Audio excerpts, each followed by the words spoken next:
Alrighty, well, we're going to try a new thing here today, which is I'm going to try and show you how to solve some physics problems. Let's see how the video turns out. I've got here the 2019 AP Physics CE and M. I think this is the exam version 1. There are 2 exams in 2009. Question 3. Question 3 are the magnetic and magnetism questions generally. And we're looking at the first question. Let's read through it. We got 2 plates. Here's a negative plate because it's connected to the short end there. And just to remember that, we're just going to place negative charges on there. And over here, we're going to place positive charges to remind ourselves kind of what's going on there. There's a potential difference delta V. And they'll name it here V, not consistent, whatever. Small sphere of mass M, okay? Mass M right there, and charge minus E, so it's a negative charge, is placed there, and allowed to accelerate across the space between the plates and pass through a small opening. There's a small opening. After passing through the small opening, the sphere enters a region in which there is a uniform magnetic field of magnitude B directed into the page as shown above. Ignore gravitational effects as usual, and express all your answers in terms of V, M, E, B, and fundamental constants as appropriate. So here we go. So what's the initial direction of the force on the sphere as it enters the magnetic field? Okay, well, the charge at that point is somewhat here. Okay, it is a negative charge. It is moving to the right at that time in that direction, V. And if a negative charge is moving to the right, that means that the current is moving to the left. I'm using my right hand because we're doing the right hand rule. So point towards the left, curl into the paper because the magnetic field is into the paper, and then the force would be downward. So let's draw that in as the initial force, F, and of course that's a magnetic force, so we can label it FB. So let's see where it is, toward the top of the page, toward the bottom. Here we go, that's the correct answer. Describe the path taken by the sphere after it enters the magnetic field. So it's not clear whether it will just keep going and whether the magnetic field actually stops here. I'm going to make that assumption that it does indeed stop here, but the downward force will turn the electron towards the bottom. So we could say, well, maybe it kind of does one of these dealios, where it ends up going in a semicircle and then hits the plate down there. Okay, so that seems reasonable, and we can describe that as a semicircle toward bottom. There we go, we drew it in. Derive an expression for the speed of the sphere as it passes through the small opening. All right. So we're coming back a little bit here to the definition of potential. There's a potential difference here, and that in turn will do work on the charge here, of course. And we can get that from E is equal to Q times V. And of course that means that the change in kinetic energy, that's the change of energy there, is equal to Q delta V. Okay, and they're just calling delta V V. Okay, that's creative. So delta K is equal to Q times big V. And of course, because we start here, okay, it doesn't even say that specifically, it's placed. So we're assuming it starts from rest, even though it has a thing there. We're assuming this may be a force here. Okay, so this is electric force. Okay, so K0 equals 0. So final K is equal to delta K, which is K minus K0. And that's of course equal to 1/2 mv squared. So we can write Q big V equals 1/2 mv squared. And they want you to make the mistake of canceling out the V's here. But this is the potential difference, V. This is the speed V, so you cannot cancel it out. And we're looking for an expression for the speed. So we're going to solve this for V, little v that is. So V is equal to 2Q big V divided by m, and we got the square root, and we're feeling quite good about part B. And then for part C, they want us to find the radius of the path taken by the sphere as it moves through the magnetic field. So we got to realize that the force that we're applying here, FB, is accelerating the particle. Of course, it's the only force, so it's a net force. And because it's a force that's perpendicular to the velocity, the force will cause the velocity to change by direction only, not by magnitude. So it's a direction changing force. So therefore, we can write that F net equals ma. Always a good thing to write. If you want to be all nerdy about it, you can put vectors on here. Okay. And for our specific situation, F net's FB. And FB is equal to mv squared over r. Good. And we got an expression for FB. FB is, so this goes over here, the equation. So FB is the charge times the speed times the magnetic field. mv squared over r. Let's watch out for a couple things here. First of all, one of the v's cancels out. This is actually the velocity. That's actually the velocity. So they cancel out.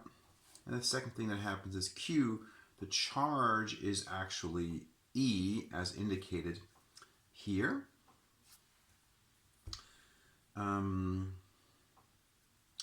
So we do EB is equal to mv over r. There we go. And they want us to solve for the radius. So the radius is equal to mv divided by EB. There we go, and that's for part C, and we're feeling pretty good about getting a nice amount of points on this problem. And we'll flip to the back page. And what do we see? We see some kind of graphing situation, but we're not scared. Well, maybe a little.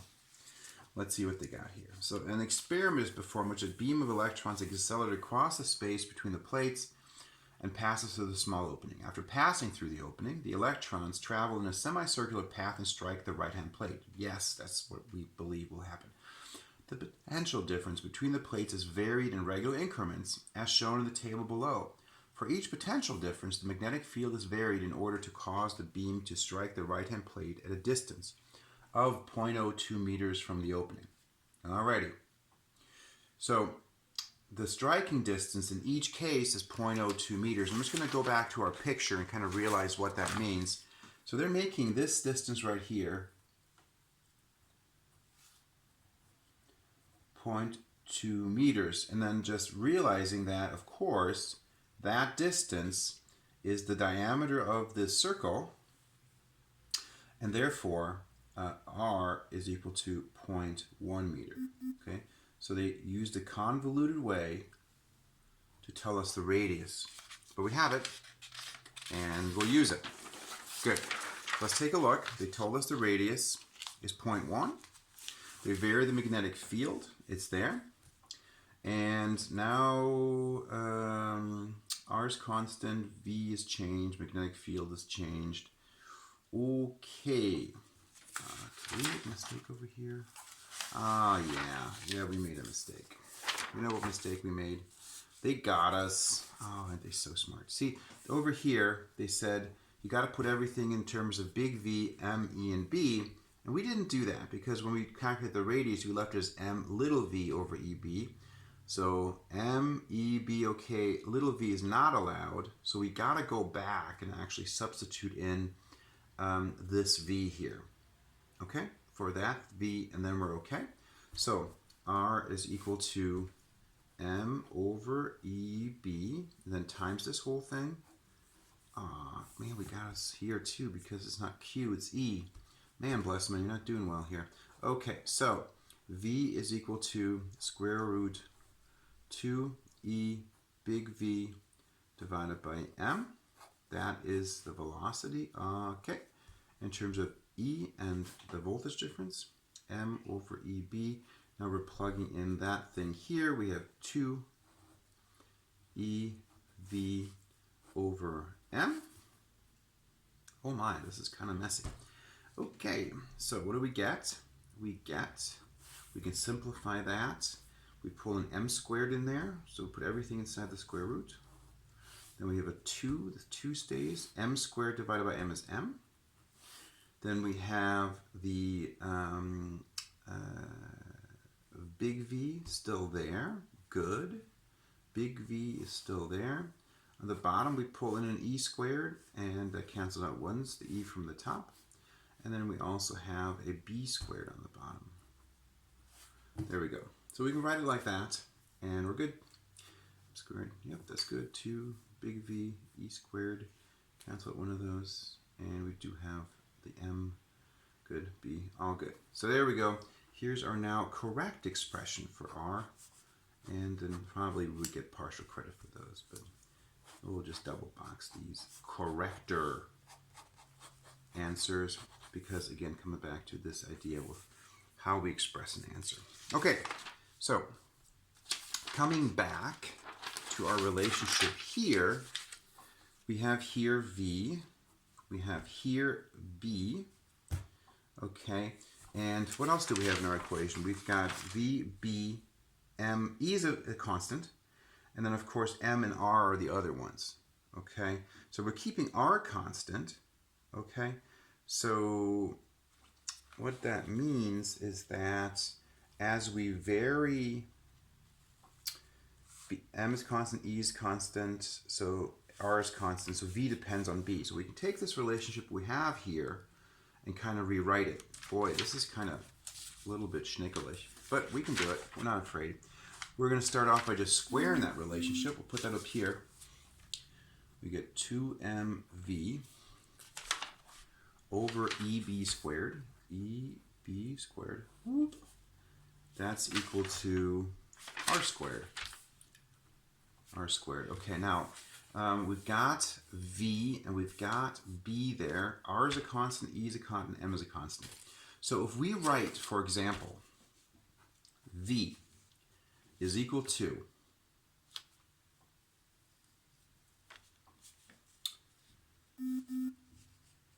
E over 2m, E over 2m, R squared, right? E R squared over 2m times B squared. Good. So we then use this as our y-axis. We use this as our x-axis, B squared. Good. And this would be then our slope. That should work. Okay? Let's try that out. So we could, as our vertical axis, use V. As our horizontal axis, use B squared. And let's see what happens. So we're going to have to get B squared here. This is going to be B squared in Tesla squared times 10 to the minus 6 to make the units consistent. We've got about a 1,000-year-old calculator here that we can use to figure these out. 2.62 is the first one. Square that, we get 6.86. 6.86. Don't go crazy on the digits here. 2.74. I'm sorry. 2.78. We're going to square that. Oh man, my eyes are terrible. Square 7.73. Round it. And we have 3.39. 3.39.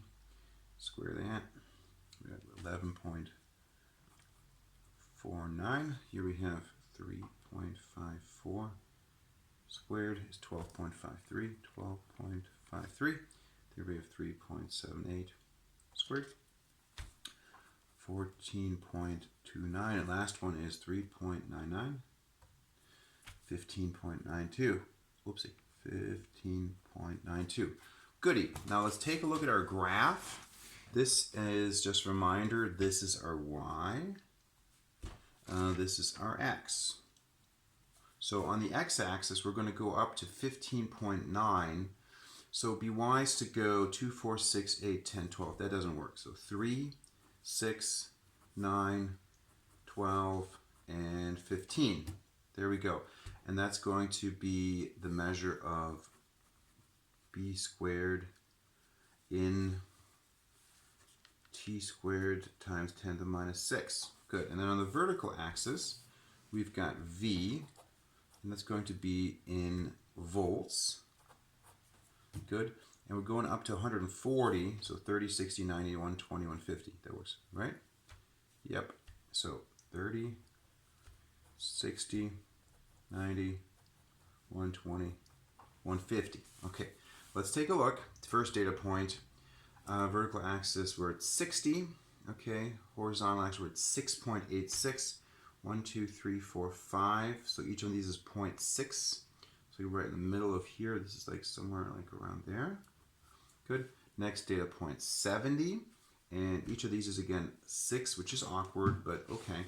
So we're somewhere around here, and we are at 7.73. So 6.6, 7.8, so like right there. 7, there we go. Okay, then we have 100, so 90, 96, like right above there. And 11.49, 12, like right there. Something like this. That's this one. Then we have 110. So this would be 90, 100, 110. And then we're at 3.5. 12.53 would be like 12.6 would be there. So like right there. Good. And then our last one, two last ones. There are 6 data points. We're now at 120. That's right on the line. And we're at 14.2. That would be 14.4, 14.1, so like right in between there. So that was there. The last one is in 140, so that's 150, 144, 138, a little more than that. And we're at 15.9, so 15.6, 15.9, so that would be right there. 100, yeah, that's good. Good. There we go. Now, does that look like a straight line? It sure does look like a straight line. And like every good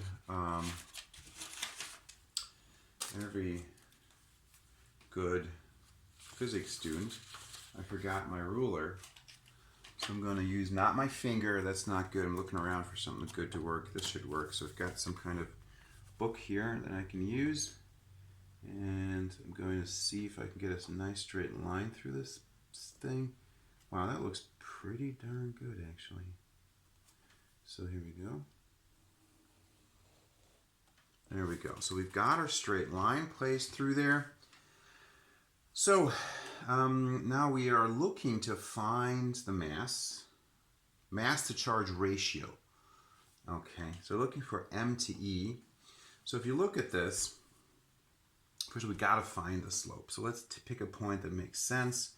Always pick 0, 0 if it's available, I say.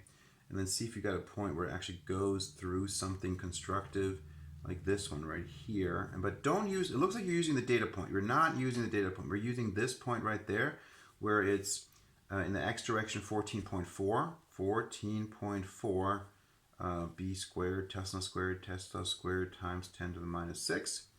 That's this one, and that's the y point. And the x point is at that point 1 up, so that 126 volts. There we go. So that's our data point here. So the slope is equal to rise over run. Now I did this, and I would just recommend not to do that because it looks like you're using that data point. And even though we're slightly off from the actual point that they're using on their thing here, right? Which looks like, is that maybe this one? 126, it's slightly off from this one, but it looks like you're using it. So they might be like, man, using a data point, not allowed. But anyway, we didn't, and I can explain myself to you, so it's okay. 126 volts divided by 14.4 times 10 to the minus 6. Okay, and this is in Tesla squared. All right, 12.6 divided by 14.4 is equal to that. And we're dividing by 10 to the minus 6, so we multiply by a million, so this is 875,000. So that means the slope is 875,000. 875,000. And the units on that are volts per Tesla squared. We found the slope, and now we're going to take the slope, sorry, not times, but and equals to, but that's the units. That's the slope, 875,000 volts per Tesla squared, and that is equal to ER squared over 2m. So ER squared over 2m is equal to 875,000. Now, we want the master charge ratio, so we need to flip that, m over e. So m over e is equal to, so that's r squared divided by 2 times the slope. And then let's plug in, that's 0.1 squared divided by 2 times 875,000. Use the trusty old calculator, 0.1 divided by 2, that's the way I do it, divided by 875,000 equals this. We get 5.71 times 10 to the minus 8, and I'll just get the units right. It's kilograms per coulomb. Kilograms per coulomb. Whoop, there you go. We found the ratio there. And let's see where we are. Yay, we're done. Hopefully the answers are correct. And we can just check that 5.7 times 10 to minus 8 is the answer they have for the ratio. And let's see what value they come up with. Oh, damn it, Janet. They come up with 6 times 10 to the minus 12.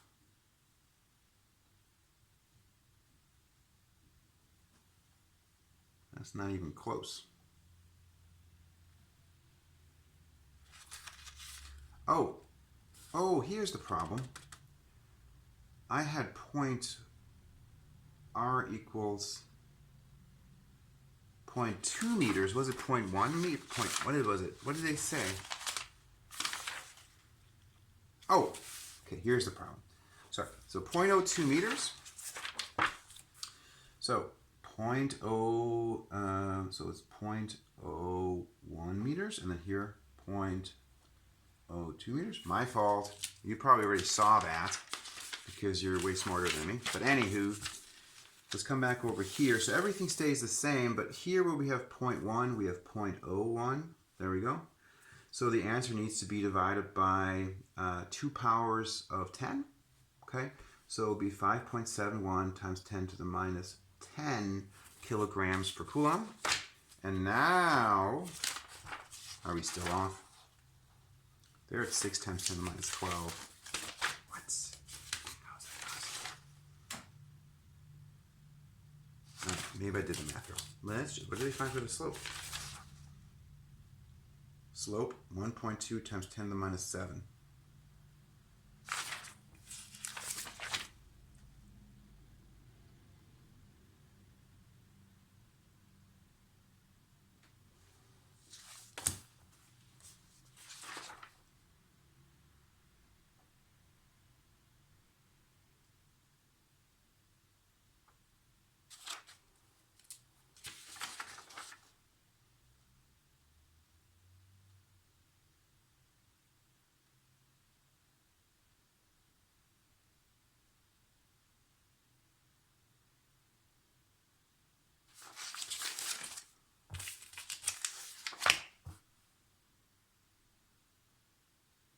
Oh, wow.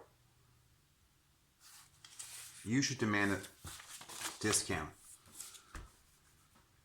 These are switched. This is the y value. This is the x value. So the slope, I got it right here. So rise 12.6 divided by the run, which is 14.4. 126 divided by 14.4. 126 divided by 14.4. Not 12.6, you doofus. There we go. 12.6. Aha, there we go. So I did that on purpose, pretending not funny. Divided by 14.4. That's, whoa. 126 divided by 14.4. There we go, is 8.75. And then we are also dividing by 10 to the minus 6, so it's 8.75. So there's another 0 in here. So there you go. It's 8,750,000.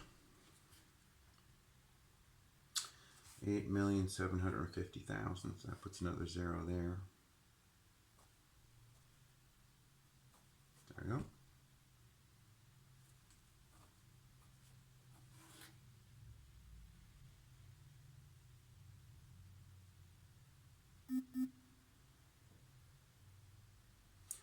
All right, so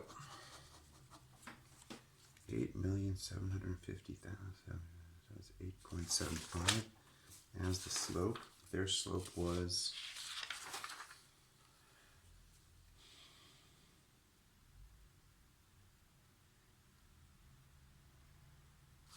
what am I doing? Did I plot it wrong?